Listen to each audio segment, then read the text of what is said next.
Yes, amahoro y'Imana niyo mbifurije inshuti bavandimwe aho muherereye hose mu mpande enye z'isi njye ubasuhuzanira ndamurera Manase umuhungu wanyu kuri mikoro ndabakunda cyane.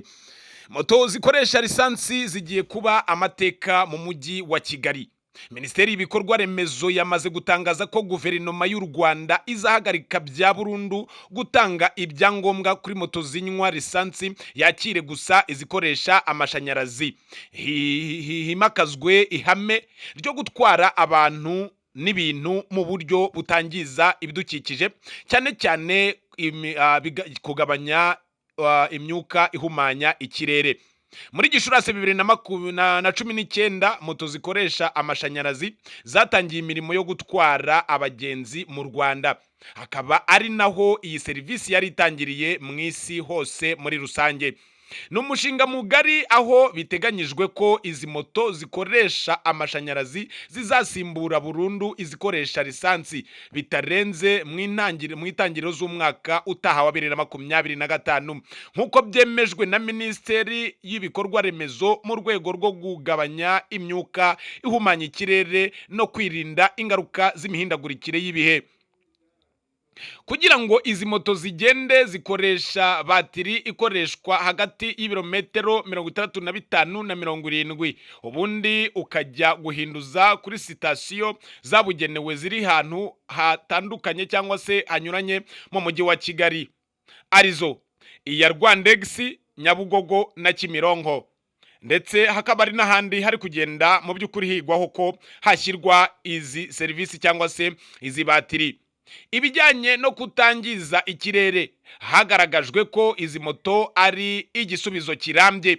Ibi bijyanye n'ubushakashatsi bwamuritswe n'ikigo cy'igihugu cyo kubungabunga ibidukikije REMA mu Rwanda mu 2017 bwagaragaje ko ibiza ku isonga mu kugabanya umwuka uhumanya cyangwa se uhumekwa mu Rwanda harimo umwotsi w'imodoka, moto, imyotsi y'amakara n'inkwi n'ibindi. Iyo witegereje ingano y'iyi moto n'isanzwe ubona ko yo ari nini ndetse iraremereye. Moto mu by'ukuri motari ntibimusaba kuyihata imigeri ngo ihaguruke kuko yo ari otomatike.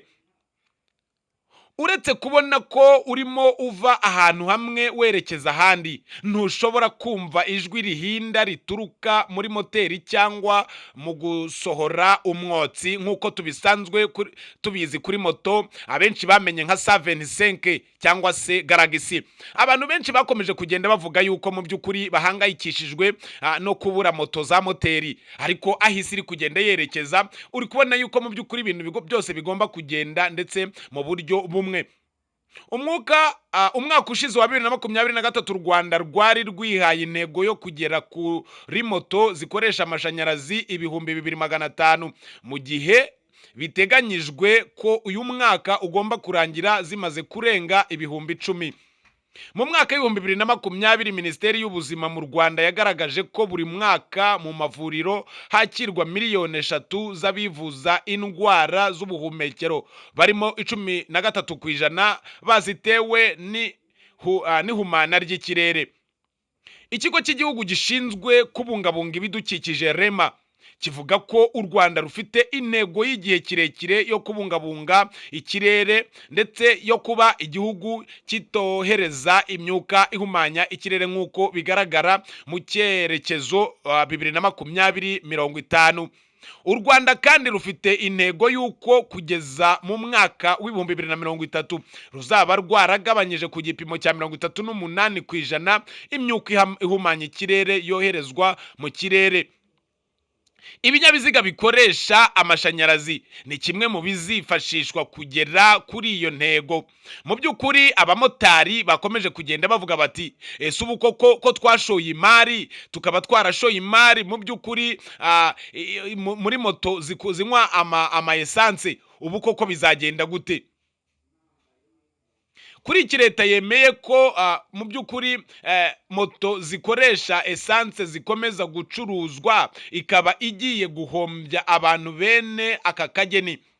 abamotari bakomeza kugenda mu by'ukuri bibaza nimba izabafasha ite ngo mu by'ukuri hatangwe mu bihombo cyangwa batagwa mu bihombo, cyangwa ngo mu by'ukuri usange bari kugenda basubizwa ku isuka.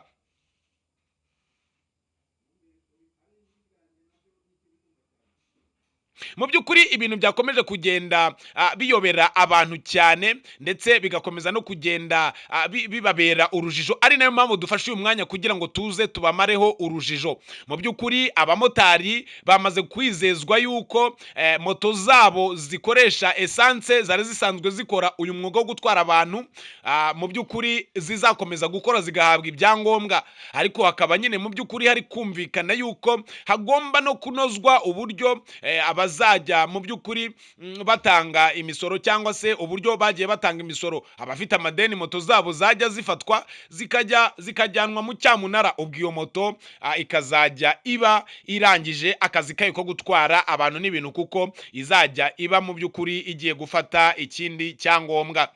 Ibintu byakomeje kugenda biyobera abantu rero ni uburyo abamotari aho ubasanze hose bakoze inteko, ibintu mu by'ukuri utabona uko usobanura, ariko ubu ngubu ubutegetsi bw'igihugu bukazajya bugenda bubabwira cyangwa se bubaha amabwiriza mashyashya ku bijyanye no gukoresha moto zabo. Ahanini abamotari bakaba bavuga bati hagakwiye gushyirwaho uburyo izi moto zacu za esanse zazahindurwa iz'amashanyarazi, kugira ngo natwe tujyane n'icyerekezo 2050.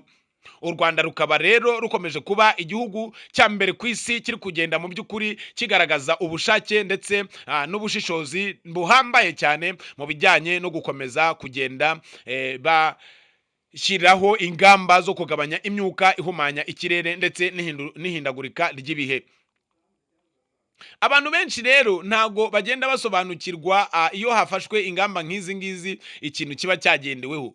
Mu by'ukuri Minisiteri y'Ibikorwa Remezo ndetse ntabwo bafata uyu mwanzuro hadakoreshejwe ibijyanye no kuganira, ngo abantu baganire hanyuma barebe icyakorwa. Imvaho nshya nayo rero yatangaje iyi nkuru, kandi mu by'ukuri byakomeje kugenda bigaragaza yuko u Rwanda ruri kugenda mu by'ukuri rutera imbere. Guverinoma y'u Rwanda yiteguye guhagarika kwandika moto zikoresha ibikomoka kuri peteroli nka bumwe mu buryo bwo gutwara abagenzi mu mujyi wa Kigali guhera muri Mutarama cyangwa se mu kwezi kwa mbere 2025. Izi zaba zemerewe kwandikwa zikaba ari izikoresha amashanyarazi. Ibi rero bikaba bigenda bigarukwaho mu buryo bugiye butandukanye ndetse n'abantu bagiye batandukanye, ari nayo mpamvu dukoze iki kiganiro kugira ngo mubashe kumenya ukuri, mubashe rwose kumenya ukuri. Rero umuyobozi mukuru w'ikigo cy'igihugu gishinzwe ibidukikije REMA Juliette Kabera yashimangiye ko ubu buryo bufite inyungu, kandi ko bukoresha moto z'amashanyarazi bigabanya ibyuka bihumanya ikirere. Yagize ati hari benshi batangiye gukoresha moto zikoresha amashanyarazi, izo moto zibungabunga ibidukikije kandi zirahendutse. Uwo muyobozi yashishikarije abashoramari guhindura imyumvire bakayoboka uburyo bwo kugura moto zikoresha amashanyarazi, kuko zihendutse kandi zibungabunga ibidukikije. Iyo politike nshya izafasha abari basanzwe bakoresha moto zikoresha lisanse kugeza igihe habonetse izizisimbura, ariko nanone izo moto zisanzwe zigakomeza gukorerwa isuzuma harebwa niba zujuje ibisabwa bituma zitangiza ikirere. Muri Kamena 2021 u Rwanda ku bufatanye n'ishami ry'umuryango w'abibumbye rishinzwe iterambere UNDP cyangwa se United Nation Development Program batangiye umushinga wo gusimbuza ibinyabiziga bya moto bikoresha lisansi ibikoresha amashanyarazi, hagamijwe kubungabunga ibidukikije binyuze mu kugabanya ibyuka cyangwa se ibyotsi bihumanya ikirere. Kugeza ubu mu Rwanda habarurwa moto zisaga ibihumbi 100 mu gihugu hose, zirimo ibihumbi 4,600 zikoreshwa mu gutwara abantu n'ibintu, nazo zirimo ibihumbi 2,600 zibarizwa mu mujyi wa Kigali. Ni moto zigira uruhare mu kwangiza ibidukikije kuko zisohora ibyuka byangiza ikirere. Mu bushakashatsi bwakozwe na Damuru TV Show ndetse bufatanyije na Rema, bwerekanye ko nyuma yo gutangira gukoresha moto z'amashanyarazi byatanze umusanzu ukomeye, aho buri mwaka u Rwanda ruzigama miliyari 9 z'amafaranga y'u Rwanda biturutse kugabanya kwinjiza mu gihugu ibinyabiziga bikoresha lisansi. Ni mu gihe u Rwanda rutakaza miliyari 23 z'amafaranga y'u Rwanda buri mwaka agenda mu kugura lisansi yinjizwa mu gihugu, nyamara moto zikoresha amashanyarazi zose hamwe zikoresha miliyari 14 z'amafaranga y'u Rwanda buri mwaka, akoreshwa mu kuziha amashanyarazi kandi akaba atangirwa mu gihugu.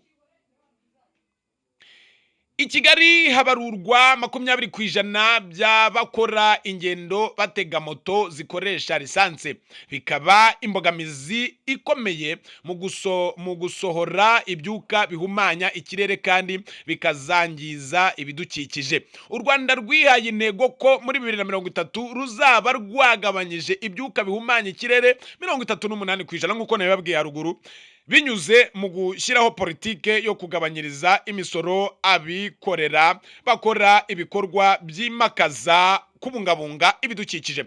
Minisiteri y'Imari n'Igenamigambi Minecofine ivuga ko mu rwego rwo gushyigikira iyi gahunda, u Rwanda rwashyizeho gahunda yo gushyigikira gukoresha ibinyabiziga bikoresha amashanyarazi, hatezwa imbere gukoresha imodoka zikoresha amashanyarazi ndetse na moto nk'intego yarwo yo kugabanya ibyuka bihumanya ikirere.